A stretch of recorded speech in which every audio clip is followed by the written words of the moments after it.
طلع البدر علينا من ثنيات الوداع وجب الشكر علينا ما دعا لله داعي أيها المبعوث فينا جئت بالأمر المطاع. السلام عليكم ورحمة الله وبركاته.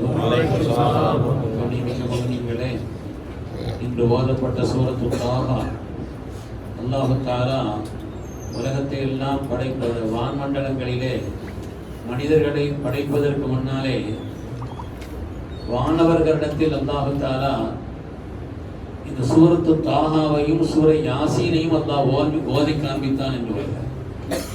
இன்னல்லாஹ் கரஹ சூரத்து தாஹா வ யாசீன், தாஹா சூராவையும் யாசீன் சூராவையும் அல்லாஹு தஆலா மலக்குமார்களிடத்தில் ஓதி காண்பித்தான். ஆச்சரியப்பட்டு அவர்கள் கேட்டார்கள், ரப்பே என்ன அற்புதமான உன்னதமான ஒரு நிலைப்பாடு, இது எந்த உம்மத்திற்கு வழங்கப்படக்கூடிய வேதம் என்று கேட்டார். சய்யிதுனா முஹம்மது ரசூலுல்லாஹி ஸல்லல்லாஹு அலைஹி வஸல்லம் உம்மத்திற்கு என்று சொன்ன பொழுது அவர்கள் ஆனந்தப்பட்டார். அந்த வாய்களுக்கு சோபனம், அதை மரணம் செய்த கல்புகளுக்கு சோபனம் என்றெல்லாம் பாராட்டினார்கள், துஆ செய்தார்கள் என்று வருகிறது. அருமையான பெருமக்களே, அப்படிப்பட்ட மகத்துவமிக்க இந்த சூரத்து தாஹாவிலே 114வது ஆயத்தில் அல்லாஹு தஆலா கல்வியினுடைய மகத்துவத்தை, கல்வியினுடைய மாண்பை, அது அல்லாஹு தஆலா மனித சமூகத்திற்கு வழங்கிய ஒரு அருட்கொடை என்று அல்லாஹ் சொல்லி காண்பிக்கிறார். கல்வி என்பது சாதாரணமானதல்ல, மனித சமுதாயத்திற்கு அல்லாஹு தஆலா வழங்கிய ஒரு அருட்கொடை. நமது உயிரினும் மேலான கண்மணி நாயகம் ஸல்லல்லாஹு அலைஹி வஸல்லம் அவர்களுக்கு அல்லாஹு தஆலா ஞானத்தை கொடுத்தான், மக்கள் செல்வத்தை கொடுத்தான், பொருள் செல்வத்தை கொடுத்தான், ஆட்சி அதிகாரத்தை கொடுத்தான். எல்லாவற்றையும் கொடுத்தாலும் கூட அல்லாஹ் தஆலா நாயகத்தை பார்த்து, நாயகமே நீங்கள் சொல்லுங்கள், ரப்பி ஸித்னி இல்மா, யா அல்லாஹ் கல்வி ஞானத்தை எனக்கு அதிகப்படுத்தித்தா என்று கேளுங்கள் என்றுதான் அல்லாஹ் தஆலா சொன்னார். அருமையான பெருமக்களே, அதே போல ஆதி மனிதனுடைய தனித்துவத்தை நிரூபிப்பதற்கு அல்லாஹ் தஆலா தேர்ந்தெடுத்த வழி என்பது கல்விதான். வஅல்லம ஆதமல் அஸ்மா, ஆதம் அலைஹிஸ்ஸலாமுக்கு அல்லாஹ் தஆலா எல்லா ஞானத்தையும் எல்லா விதமான திருநாமங்களையும் கற்றுக் கொடுத்தான். மனித சமுதாயத்தினுடைய தந்தை ஆதம் அலைஹிஸ்ஸலாம் அவர்களுடைய தனித்துவத்தை நிரூபிப்பதற்கு அல்லாஹ் தஆலா எடுத்துக்கொண்ட தேர்ந்தெடுத்த வழி என்று பெருமக்கள் சொல்வார். குர்ஆன் ஷரீஃபில் அல்லாஹ் தஆலா 779 இடங்களில் கல்வி அது தொடர்பான காரியங்களை சொல்லி காண்பிக்கிறான். இந்த இளைய சமூகம் பொதுவாக விளங்க வேண்டிய ஒரு காரியம், கல்விங்கிறது சாதாரணமானது.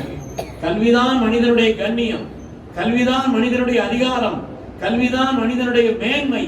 கல்வி என்பது இரு உலகத்திலும் மேன்மை. இமாம் ஷாஃபி ரஹ்மத்துல்லாஹி அலைஹி சொல்வார்கள், மன் அராத துன்யா, துன்யாவோட நீங்க கண்ணியமா இருக்குன்னு நினைக்கிறீங்களா, ஃபஅலைஹி பில் இல்ம், நீங்க அறிவை கற்றுக்கொள்ளுங்கள். வமன் அராதல் ஆகிரா, ஆகிரத்தில் நீங்க மேன்மையா இருக்கன்னு ஆசைப்படுறீங்களா, ஃபஅலைஹி பில் இல்ம், கல்வியை கற்றுக்கொள்ளுங்கள். வமன் அராதஹுமா, இரு உலகத்திலேயும் நீங்கள் கண்ணியமானவர்களா இருக்க ஆசையா, ஃபஅலைஹி பில் இல்ம், கல்வியை கற்றுக்கொள்ளுங்கள் சொன்னார். எல்லா இடங்களிலேயும் மனிதனை மேம்படுத்தக்கூடிய உன்னதமான காரியம் கல்வி ஞானம் தான் என்று நமக்கு பெருமக்கள் சொல்லித் தருவார். அருமையான பெருமக்களே, மனித சமுதாயத்திற்கு அல்லாஹ் தஆலா இட்ட முதல் கட்டளை இக்ரா என்பதுதான். மனித சமுதாயத்திற்கு அல்லாஹ் தஆலா சொன்ன இட்ட கட்டளை என்பது முதல் கட்டளை, நீங்கள் ஓதுங்கள், படியுங்கள் என்றுதான் அல்லாஹ் தஆலா முதலாக சொன்னார். சீனா சென்றேனும் ஞானம் தேடுங்கள் என்று சொன்னார்கள். சீனாவுல அப்படி கல்வியினுடைய கேந்திரமா சீனா இருக்குது, அதனால அங்க போய் தேடுங்கள் அர்த்தம் அல்ல. சீனா கல்வியினுடைய பெரிய கேந்திரம், அதனால அங்க போய் எவ்வளவு கஷ்டப்பட்டாலும் சரி, சிரமப்பட்டுள்ள பயணமா இருந்தாலும் சரி.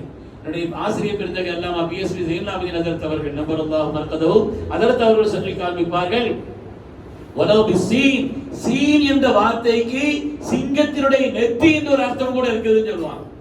சிங்கத்தினுடைய நெத்தியில் தான் கல்வி கிடைக்கும் என்று இருக்குமானால் நீங்கள் சிரமப்பட்டாலும் அந்த கல்வியை கற்றுக்கொள்ள வேண்டும் என்பதுதான் நமக்கு அந்த ஹதீஸினுடைய விளக்கங்களில் இப்படி ஒரு விளக்கம் என்று சொல்லி காண்பிப்பார். அருமையான பெருமக்களே, மனிதர்களிலே பொதுவாக ஏற்றத்தாழ்வு வைக்கல. அவருடைய நிறத்தால், மொழியால், நாட்டால், வேறு எந்த நடைமுறையாலும் அல்லாஹ் தஆலா மனித சமுதாயத்திற்கு மத்தியிலே எல்லோரும் சமத்துவமானவர்கள் தான். ஆனால் ஏற்றத்தாழ்வு உண்டு என்று குர்ஆன் சொல்கிறது. ஹல் யஸ்தவில் லதீன யஅலமுன வல்லதீன லா யஅலமூன், கற்றவர்களும் மற்றவர்களும் சமமா அல்லாஹ் கேட்கிறான். அது எப்படி சமமாகும்? ரெண்டு பேரும் சமமாக மாட்டாங்கன்னு நல்லா சொல்றாங்க. கல்வி என்பது அவ்வளவு உன்னதமானது என்பதை மார்க்கம் நமக்கு சொல்லி காண்பிக்கிறது. அருமையான பெருமக்களே, குர்ஆன் ஷரீஃபிலே அல்லாஹ் தஆலா அல்லம பில் கலம், கலமை கொண்டு அல்லாஹ் தஆலா கற்றுக் கொடுத்தான். ஒரு எழுதுகோல் மூலம், ஒரு எழுத்தின் மூலம் உலகத்தில் எவ்வளவு பேர் ஞானம் பெறுகிறார்கள், எவ்வளவு பேர் ஞானத்தை கல்வியை கற்றுக் கொள்கிறார்கள். எனவே கலமை கொண்டு கற்றுக் கொடுத்ததை அல்லாஹ் தஆலா குர்ஆன் ஷரீஃபிலே பாராட்டி சொல்வார். அது மாதிரி ஒரு ஆளுமைக்கான தகுதியினுடைய குர்ஆன் ஷரீஃப் சொல்லக்கூடிய ஒரு வரலாறு, ஒரு ஆளுமை மிக்க ஒரு பொறுப்பினுடைய அடிப்படை பண்பே கல்விதான் என்று சொல்வார். தாலூத் என்பவரை அல்லாஹ் தஆலா மன்னராக நியமித்தான். அந்த காலத்துல ஷம்மீல் ஒரு நபி இருந்தாங்க. நபித்துவம் வேறு, அரசாட்சி என்பது வேறு.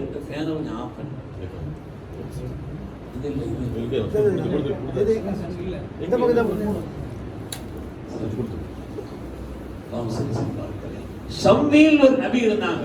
அந்த நபி அன்றைய காலகட்டத்திலே அரசவை என்பது, அரசு ஆட்சி செய்வது என்பது வேறு, அது மாதிரி நபித்துவம் என்பது வேறு. ஷம்மீல்ங்கிற நபிட்ட கேட்டாங்க, எங்களுக்கு அல்லாஹ்வுடைய புறத்திலிருந்து ஒரு மன்னரை நியமிக்கும்படி கேளுங்கன்னு சொன்னாங்க. மன்னர் வந்தா நீங்க கட்டுப்படணும் இல்லையாப்பான்னு கேட்டாங்க. கட்டுப்படுவோம்னு சொன்னாங்க. இன்னல்லாஹ் கத் பஅஸலக்கும் தாலூத் மலிகா, தாலூத் என்பவரை அல்லாஹ் மன்னராக நியமித்தான். மன்னரா நியமித்த உடனே அவங்க சொன்னாங்க, இவரை போய் மன்னரா ஆக்கியிருக்கிறீங்களே.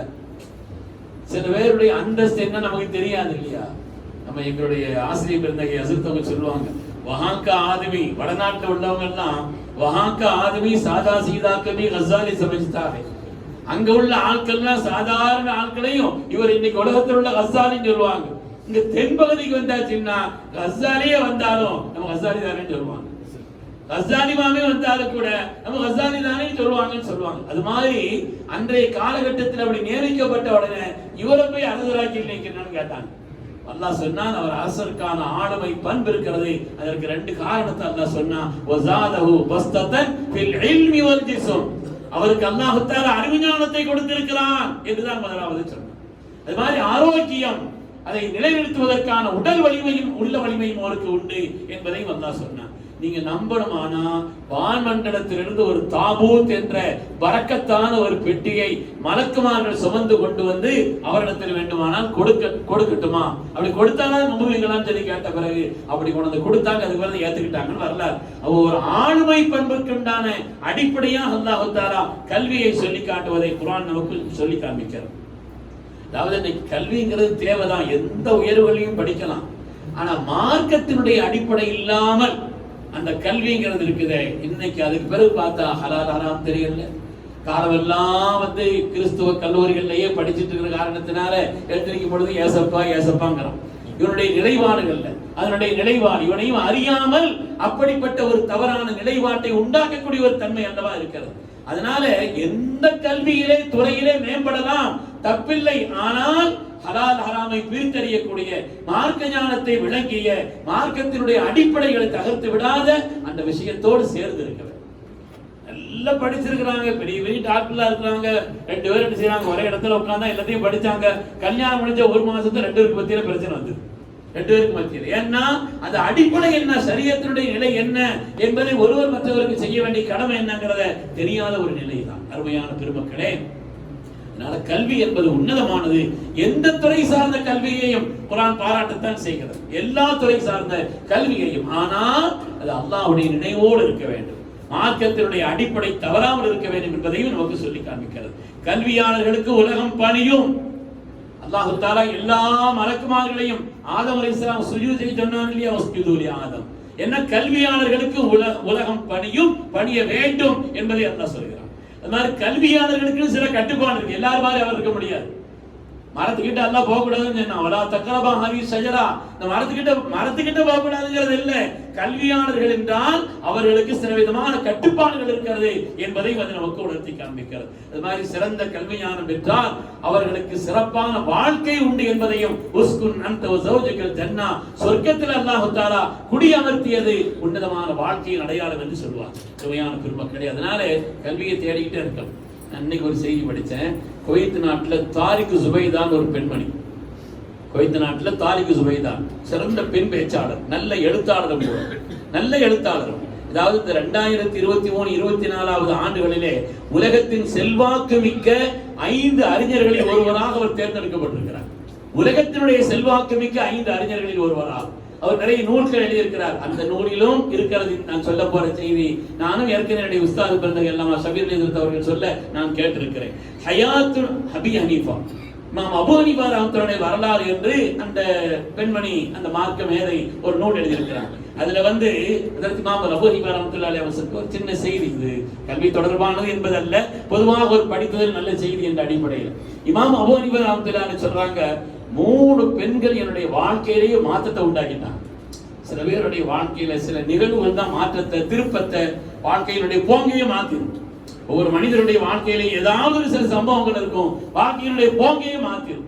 அந்த அடிப்படையிலே எனக்கு கல்வி ஞானத்தை கற்றுக்கொள்ள வேண்டும், குறிப்பாக மார்க்கத்தினுடைய சட்ட விளக்கத்தில் நான் தேர்ந்தவனாக இருக்க வேண்டும் என்பதை எனக்கு ஒரு பெண்மணி என்னை ஃபகீஹாக ஆக்கினாள். ஒரு பெண்மணி என்னை பற்றற்ற துறவியாக ஆக்கினாள். ஒரு பெண்மணி என்னை ஏமாத்திட்டாள்.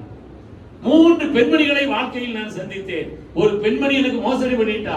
ஒரு பெண்மணி என்னை மார்க்கத்தினுடைய சட்ட வல்லுநராக ஆக்குவதற்குண்டான தூண்டுதலை எனக்கு ஏற்படுத்தினார். ஒரு பெண்மணி என்னை சாகிதாய் பற்றற்ற ஒரு நிலையில் என்னை ஆக்கினார். என்னங்க சொல்றீங்க, 3 பொம்பளை பத்தி என்ன வரலாறு சொல்றீங்கன்னு கேட்டா அவங்க சொன்னாங்க, ஒரு நாள் நான் ஒரு வழியா கூவால போயிட்டு இருந்தேன். அங்கிருந்து ஒரு ஆள் கை காட்டி கூப்பிடுற, கை காட்டி பக்கத்துல பார்த்தது ஆம்பளைல பொம்பளை இருக்கு. பக்கத்துல போய் தான் பார்த்தேன், ஒரு பேச முடியாத போல் தெரியுது, அதனால கை காட்டி கூப்பிடுறாருன்னு சொல்லிட்டு என்னன்னு கேட்டேன்.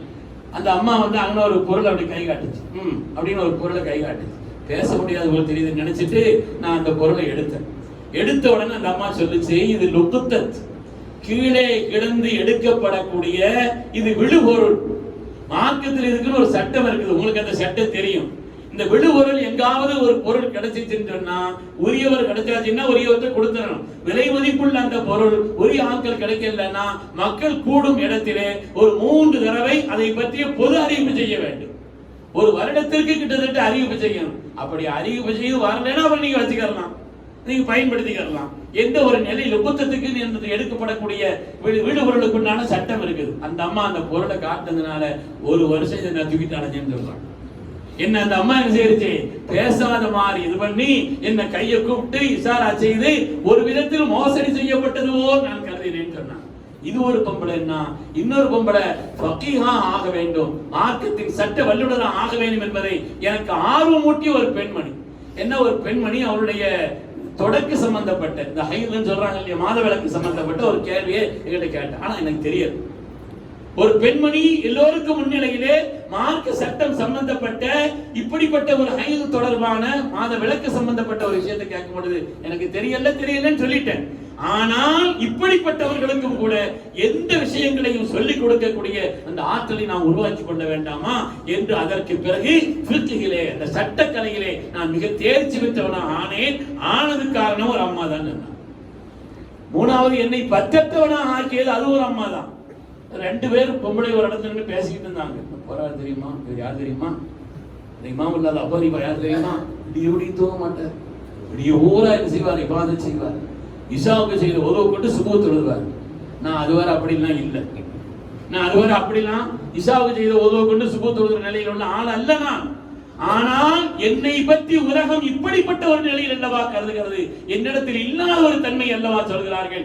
எனவே இனிமேல் நான் இஷாவுக்கு செய்த உதவை கொண்டு சுபஹை தொழுவேன். அதாவது அப்படின்னா இன்னொருத்த இரவு நான் இழுத்திருந்து நான் கல்வியை தேடுவதிலே, இபாதத் செய்வதிலே, வணக்க வழிபாடுகளிலே ஈடுபட்டு இருப்பேன். இஷாவிலிருந்து நான் விழித்துத்தான் இருப்பேன் என்று அந்த 2 பெண்மணியினுடைய பேச்சுக்கு பிறகு என்னுடைய வாழ்க்கையில் ஒரு பற்றற்ற நிலையை, இபாதத்தில் கூடுதலான ஒரு நிலையை உண்டாக்கி கொண்டேன் என்று இமாம் அபூ ஹனீஃபா ரஹ்மத்துல்லாஹி சொல்வார். அருமையான பெருமக்களே, அதனாலே கல்விங்கிறது இருக்கிறத தேடிக்கிட்டே இருக்கணும், அதுக்கு ஒரு முடிவே கிடையாது. அல்லாஹ்விடத்திலே ரப்பி ஸித்னி இல்மா, யா அல்லாஹ் கல்வி ஞானத்தை அதிகப்படுத்தும் கேட்கவும் செய்யணும், அது சம்பந்தப்பட்ட விஷயங்களை படிக்கணும், அது சம்பந்தப்பட்ட விஷயங்களை கேட்க வேண்டும், அதிலே நம்மை நாம் வளர்த்துக் கொள்ள வேண்டும். அல்லாஹ் சுப்ஹானஹு வ தஆலா நம்மை எல்லாம் சிறந்த கல்விமான்களாய் பயனுள்ள கல்வியை பெற்ற நன்மக்களாய் அல்லாஹ் நம்மையும் நம் சந்ததிகளையும் கபூல் செய்தருள்வார். ஆமீன் ஆமீன் யா ரப்பல் ஆலமீன். வ ஆகிரு தஅவானா அல்ஹம்துலில்லாஹி ரப்பில் ஆலமீன்.